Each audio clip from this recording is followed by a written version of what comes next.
les lois de Newton. Un rappel sur le mouvement.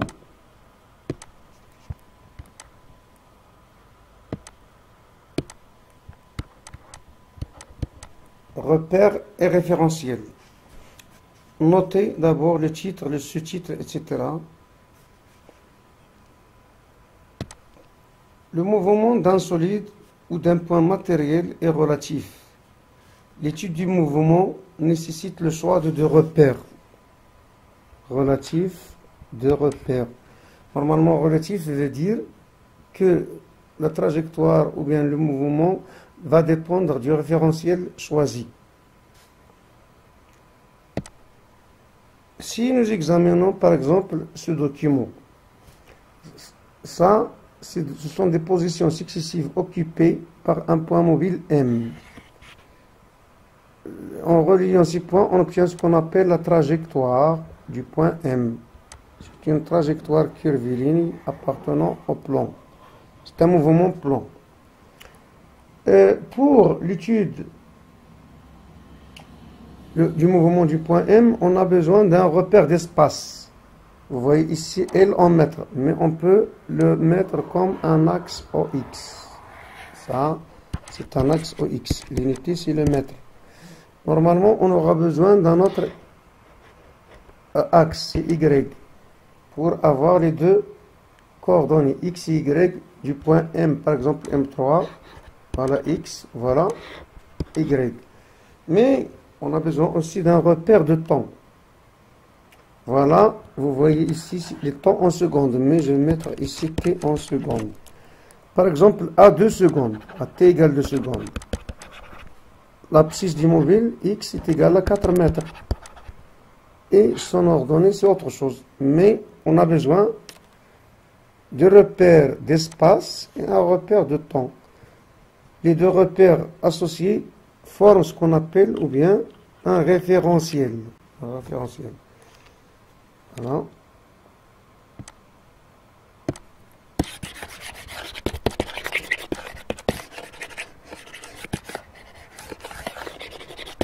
Voilà. Donc, un repère ROIJK, son origine c'est O, sa base c'est IJK, et on l'appelle repère orthonormé d'origine O et de base IJK. Ortho veut dire que IJ perpendiculaire à G, G perpendiculaire à K, K perpendiculaire à I. Or normé veut dire que la norme de I égale norme de J égale norme de K égale à 1. Repère du temps. C'est tout simplement une date T choisie comme origine des temps qui correspond donc à T égale 0. Cette photo a été prise au ciel de notre lycée un jour où un avion est là. Il a laissé sa trajectoire. En regardant de près, voilà la trajectoire. On peut en déduire aussi le sens du mouvement puisque la trajectoire éclaire ici. Donc, voilà la trajectoire et le sens du mouvement.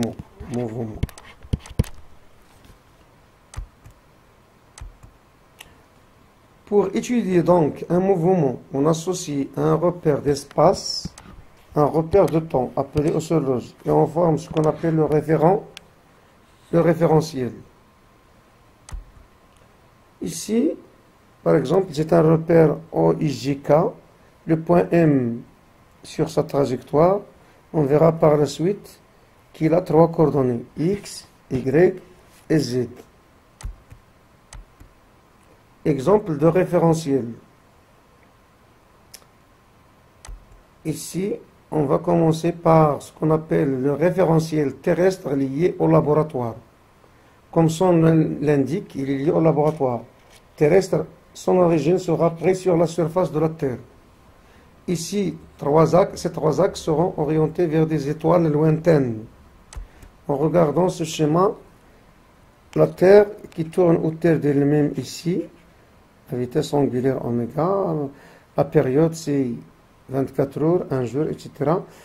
Mais le repère dont on parle, ce n'est pas celui-ci. C'est un repère, on a pris l'origine O sur l'axe, sur la surface de la Terre. Et ces axes, par exemple ici X, ça par exemple Y, horizontal, et Z vers le haut, etc., etc.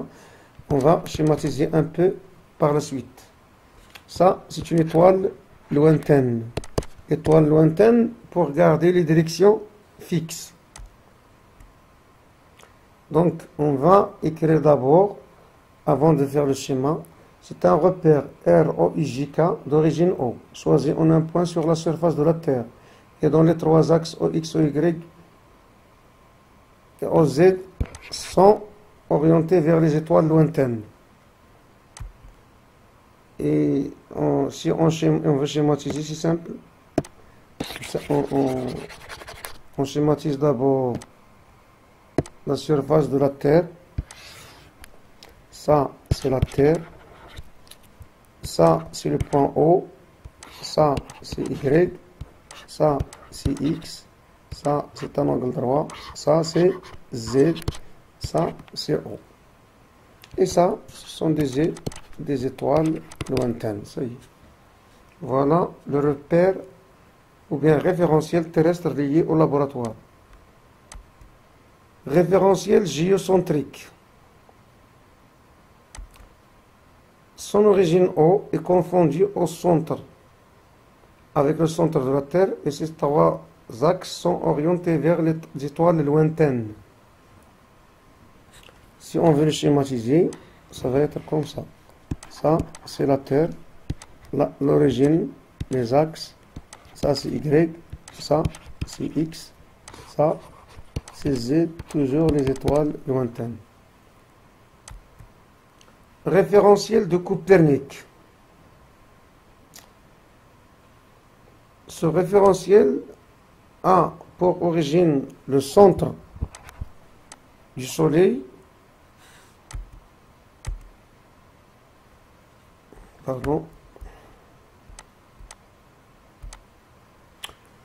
centre du Soleil, et on oriente ses axes vers les étoiles lointaines. Donc c'est comme l'axe géocentrique, seulement l'origine, c'est comme le référentiel géocentrique, seulement l'origine est prise au centre du Soleil. Voilà, ici par exemple, le référentiel, ça c'est le Soleil, ça c'est le repère de Copernic, référentiel de Copernic. Mais c'est plus fiable parce que le Soleil c'est le centre des autres planètes qui tournent autour. Par contre, le référentiel géocentrique a un inconvénient, que si la Terre tourne autour d'elle-même, autour de d'une année, ces axes ont changé d'orientation. Donc c'est un inconvénient. Plus pire encore pour le référentiel lié au laboratoire, puisque la Terre tourne aussi autour d'elle-même en 24 heures. Donc, le repère, ou bien le référentiel convenable, dépend du mouvement étudié. Pour les mouvements étudiés en classe qui durent 1 seconde, 2 minutes, il suffit de considérer le référentiel lié au laboratoire. Par contre, pour l'étude balistique, pour étudier les mouvements des missiles et des projectiles, on a peut-être intérêt à choisir le référentiel géocentrique. Et en astronomie,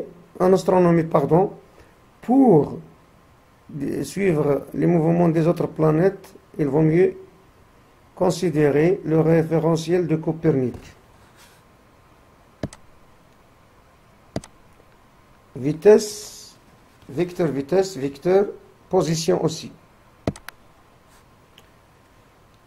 Ce schéma illustre un repère X, Y, d'axe X, Y, Z, d'origine O, et de base I, J et K. Un point M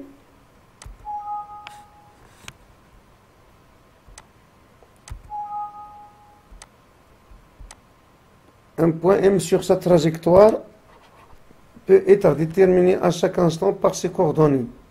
On va voir que ça veut dire X. Normalement, ça c'est Z. Z, c'est la projection sur l'axe OZ. Pour trouver X, Y, on projette d'abord sur le plan, puis on projette sur l'axe des X. Ça c'est X. Ça c'est Y. On va écrire, ça c'est le vecteur OM. On va écrire par la suite OM égale XI plus YG plus ZK.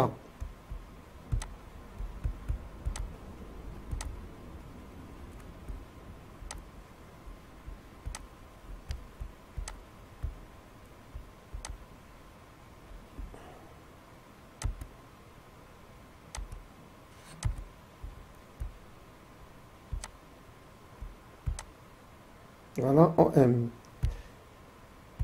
Voilà. Vecteur position. Vous allez d'abord écrire ceci. Vecteur position. La position du point M mobile est déterminée sur sa trajectoire à chaque instant par ses coordonnées cartésiennes X, Y et Z dans le repère R, O et J, K. Vous allez donc noter tout ceci. Notez.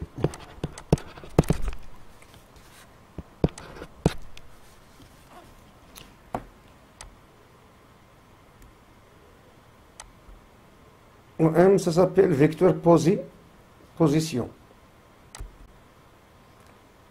La distance OM, ou bien la norme de OM, s'écrit toujours racine de x carré plus y carré plus z carré.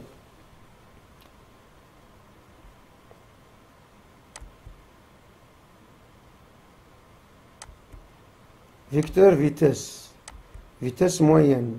La vitesse moyenne du mobile M entre deux instants T1 et T2 est, normalement, cette figure illustre la trajectoire d'un point M entre deux instants T1 et T2.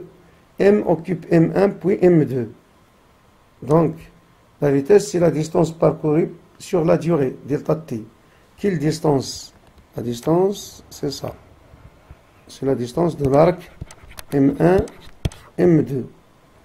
Donc, ça s'écrit M1, M2 sur T2 moins T1. Ça, c'est la vitesse moyenne. Vecteur vitesse et vitesse instantanée.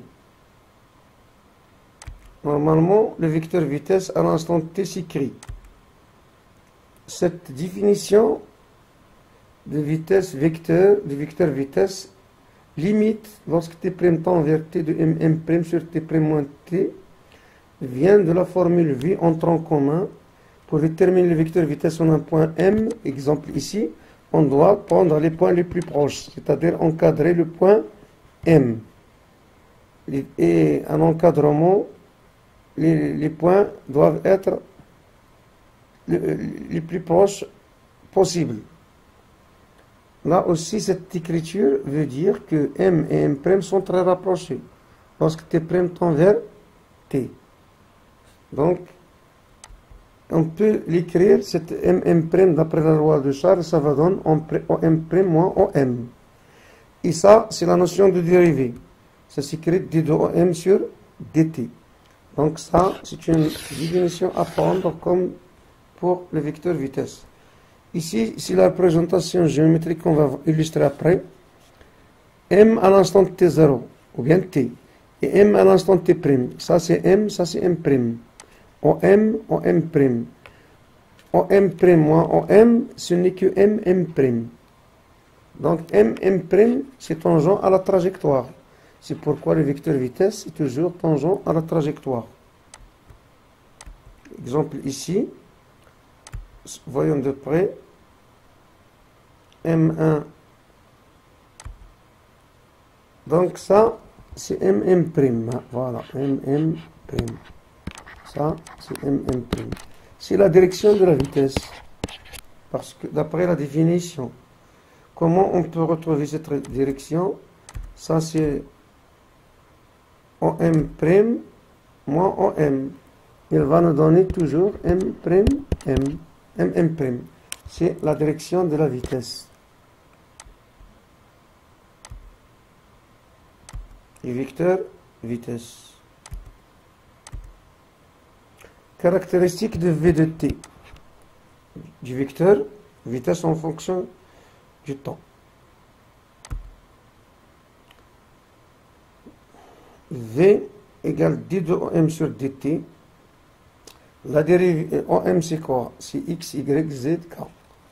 La vitesse, on dérive, attention, et j, k fixe. Leurs dérivées sont égales 0. Donc on note dx sur dt x point. Mais sa signification c'est la vitesse selon x, la composante vx. dy sur dt y point vy. dz sur dt égale z point vz. On écrit vx point i plus y point g plus z point k. Ou bien v égale vxi plus vyg plus vzk. La norme de v, c'est v égale racine de la somme des composantes au carré.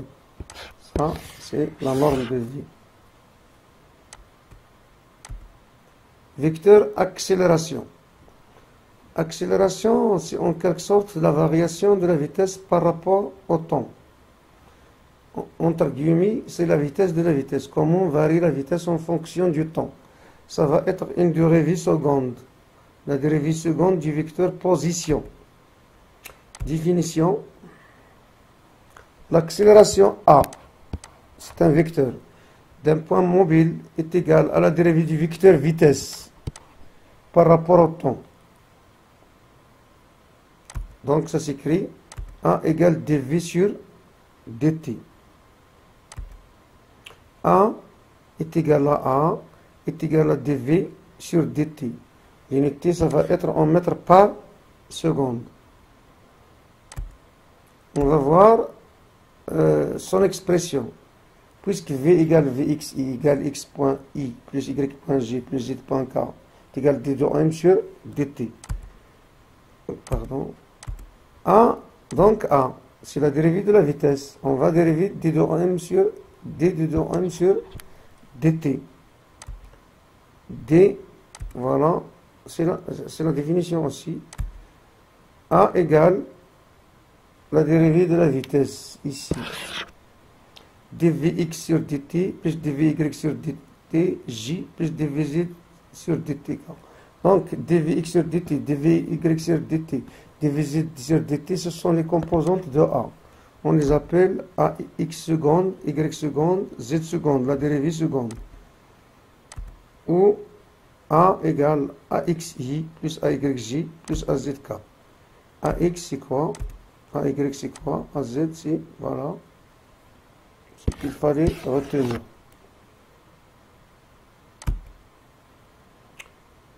A aussi, la définition de la dérivée, c'est la limite lorsque t' tend vers t de v' moins v sur t' moins t.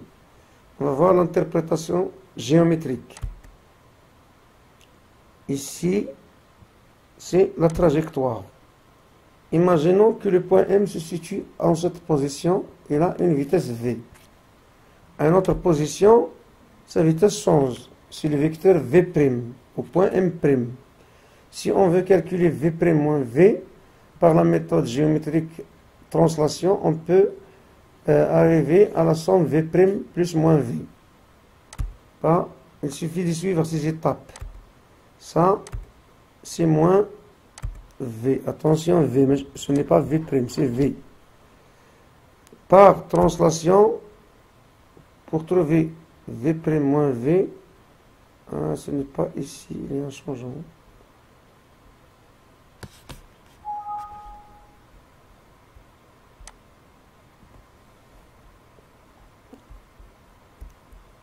Voilà.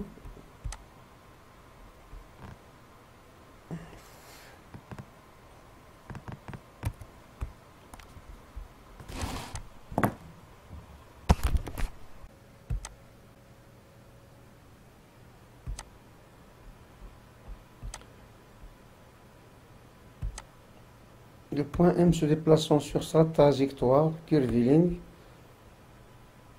au point M a une vecteur vitesse v à un instant t. Pour un instant t', M se déplace pour occuper la position M' à une vitesse V', vecteur V'. Pour déterminer la direction de V' moins V, c'est-à-dire la direction de A, puisque T'-T, c'est un scalaire positif. Le sens et la direction de A, c'est celui de V' moins V. Pour trouver la direction de V' moins V, il suffit de faire une translation du vecteur moins V', moins V. Ça, c'est moins V. Attention, ici c'est moins V et non pas V'. Ici, c'est moins V. Ça aussi c'est moins V. Donc, V' plus moins V, il suffit de fermer le polygone. Ici, c'est la direction, la valeur de V' moins V, vecteur V' moins V. Mais, puisqu'il y a T' moins T, c'est la direction et le sens de A. La direction de A. Remarquons que le vecteur accélération A n'est pas tangent à la trajectoire. Donc, on va voir qu'il aura deux composantes sur un autre repère qu'on appellera après repère de Freinet. Qu'est-ce que le repère de Freinet? Le repère de Freinet est une base de calcul. Attention, ce n'est pas un référentiel. C'est une base de calcul pour simplifier l'expression du vecteur vitesse dans un repère orthonormé et non pas dans un référentiel. Base locale de Freinet. On l'appelle base locale de Freinet. Le repère de Freinet est défini comme suite. Son origine est mobile, ce n'est pas fixe. Toujours l'origine du repère de Freinet, c'est le point M. Le sens, c'est le sens du mouvement. Du vecteur, le sens du vecteur unitaire, c'est le sens du mouvement. Et sa direction pour U, c'est la direction tangente à la trajectoire. Donc voilà U. Un autre vecteur unitaire, c'est N, normal à U. Il doit être orienté dans la direction perpendiculaire à U, appartenant au plan de la trajectoire, et orienté vers la courbure, et non pas vers l'extérieur de la courbure, c'est vers la courbure de la trajectoire en M. Voilà donc en rouge, c'est N. Si vous choisissez une autre position, ça va être toujours en vert, c'est U, la perpendiculaire vers la concavité, c'est-à-dire la courbure de trajectoire, c'est N. Le repère de Freinet est un repère local MUN, d'origine M, position de mobile à chaque instant, et de base, la base locale, base UN, avec U, c'est le vecteur unitaire tangent à la trajectoire au point M, mais il doit être orienté dans le sens du mouvement. Je répète, U, vecteur unitaire tangent à la trajectoire et orienté dans le sens du mouvement. Par contre, N, c'est le vecteur unitaire perpendiculaire à U et orienté vers la concavité de la courbe. Coordonnées de vitesse V, le vecteur vitesse V, et dans le repère, et de A, pardon, accélération, dans le repère de Freinet. Normalement, on a vu que la vitesse c'est toujours tangent à la trajectoire. Le vecteur vitesse est toujours tangent à la trajectoire, ce qui veut dire que V il est porté par U. La composante de V sur N égale 0. D'où on va écrire que le vecteur vitesse V est tangent à la trajectoire. Il va s'écrire tout simplement V égale norme de V fois le vecteur unitaire U. Voilà. Ça, c'est pour le vecteur vitesse. On verra que pour le vecteur accélération, qui n'est pas tangent à la trajectoire curviligne, aura deux composantes. Une selon U et l'autre selon N. V s'écrit aussi VU. Vecteur accélération. Voilà le repère de Vreeland d'abord. Il prend U et N, vecteur unitaire, MUN, base de Vreeland. Le vecteur accélération aura deux composantes qu'on peut déterminer en projetant A sur U, puis sur N. Le vecteur A, vecteur, s'exprime dans la base de Vreeland. A, il aura donc une composante tangentielle, c'est-à-dire selon U, et une autre normale, appelée AN, selon N. Avec A, la composante tangentielle AT, il dépend de la variation de la valeur de la vitesse par rapport au temps. C'est la composante tangentielle. Tangentielle.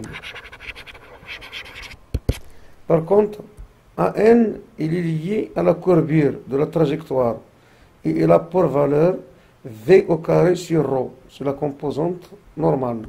ρ, c'est la courbure. Ça, rayon de courbure. Rayon de courbure de la trajectoire.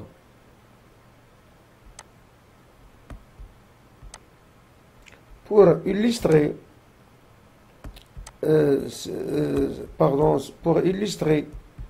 ce repère de Vreeland, ou bien mettre en évidence l'existence de l'accélération normale et de l'accélération tangentielle, on va faire une simulation à l'aide de la voiture.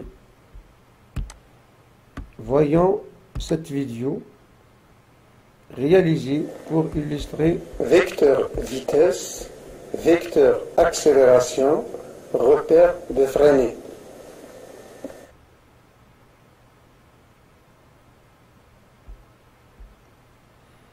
Ici, les deux stylos nous donnent les deux directions. En bleu, c'est la direction du mouvement. Il indique U, la direction de U. Le stylo rouge est mobile, mais sur un autre axe. Il est perpendiculaire au bleu. Le mouvement de la voiture. Le stylo bleu indique la direction de U. Le stylo rouge indique la direction de N.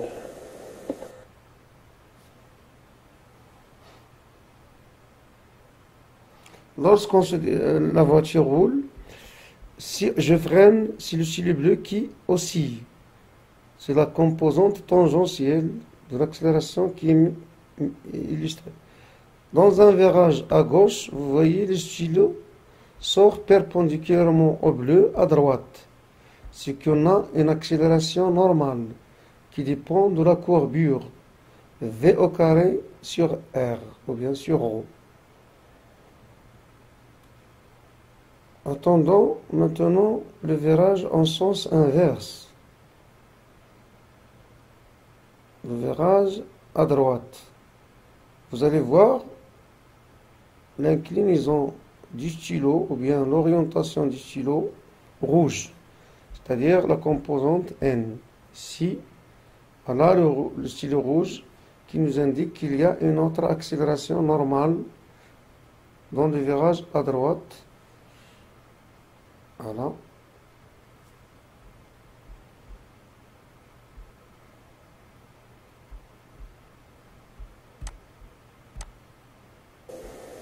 Axe matérialisé par le stylo rouge, vecteur A, le repère de Vreeland par U, car V est tangent à la trajectoire.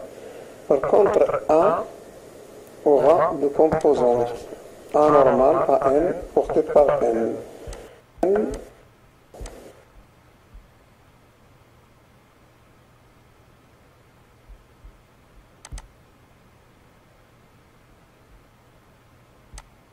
La composante tangentielle va être illustrée lorsqu'on freine. Vous voyez le stylo bleu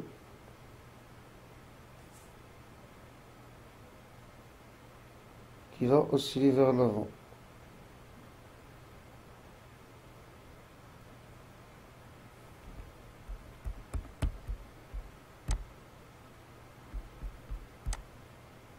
Différents types de mouvements.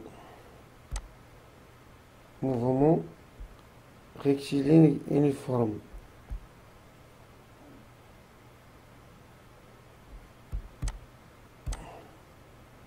Le mouvement d'un point matériel est rectiligne uniforme si sa trajectoire est une droite et la valeur de la vitesse v est constante, c'est-à-dire le vecteur vitesse v est constant.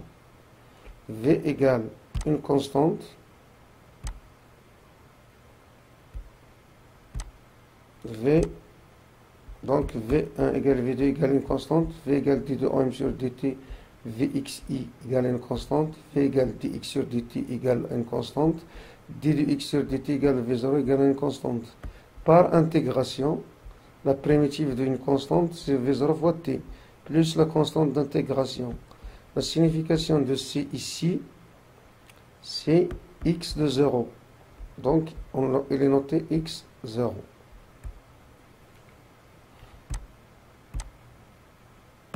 Pour un mouvement uniforme rectiligne, x varie linéairement en fonction du temps et la vitesse reste constante en fonction du temps.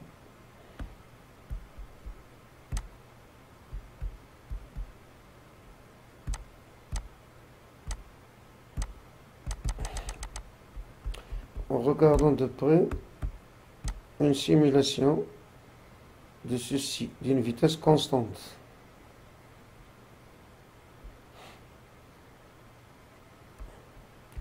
Ici, on doit ajouter les graphiques. La vitesse doit rester constante. Et si vous s'il vous plaît, arrêtez. Donc les courbes avant le mur, x varie linéairement et la vitesse reste constante. Donc, et on va revenir au mouvement uniformément accéléré. Le mouvement rectiligne uniformément varié. Le mouvement est dit rectiligne uniformément varié lorsque la trajectoire du mobile est une droite et la valeur de l'accélération est constante. Le vecteur accélération A est constant. Donc, équation horaire du mouvement rectiligne uniformément varié.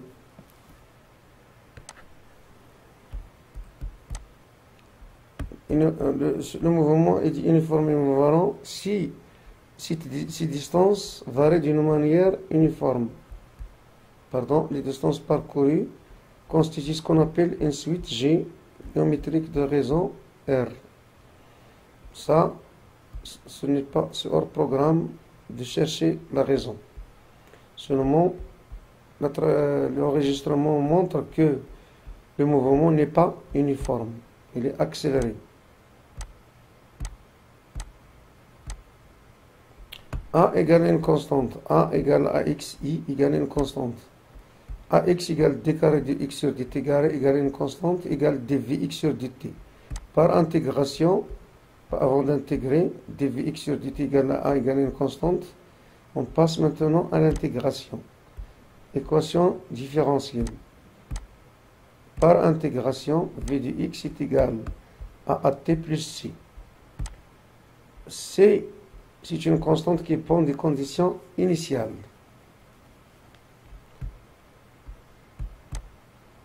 On pose V0 égale V de 0, vitesse du mobile à l'instant t égale 0. Donc V de x0 égale V0, donc C c'est V0. Donc Vx est égal à V de t est égal à t plus V0. On a V égale Vx égale dx égale à t plus V0. Par intégration, on on trouve l'équation horaire. X est égal à 1 demi de AT carré plus V0T plus C'. C', il a la signification de X, mais à quel instant? À l'instant T égale 0. Voilà, C' c'est X0, abscisse du mobile à l'instant T égale 0. Ça, c'est l'équation horaire d'un mouvement rectiligne uniformément varié. C'est une équation de deuxième degré en T. Voilà, la vitesse varie linéairement en fonction du temps. Et l'accélération, ça reste constante.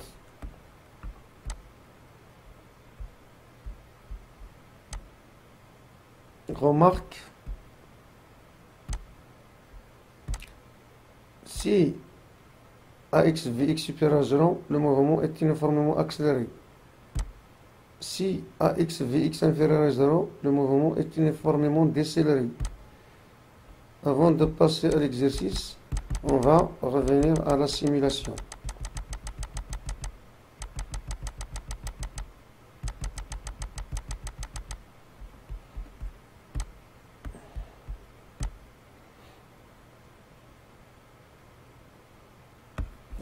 Voilà. Ici, on va mettre les graphiques. Ça, c'est la vitesse. La vitesse. Pardon, ça c'est la position d'abord. On va le mettre ici. Ça, la vitesse nulle. Ça, c'est l'accélération. Je vais mettre play. Voilà. Ici, la vitesse, la position varie exponentiellement. La vitesse, normalement, ici, à refaire. La vitesse, c'est ça.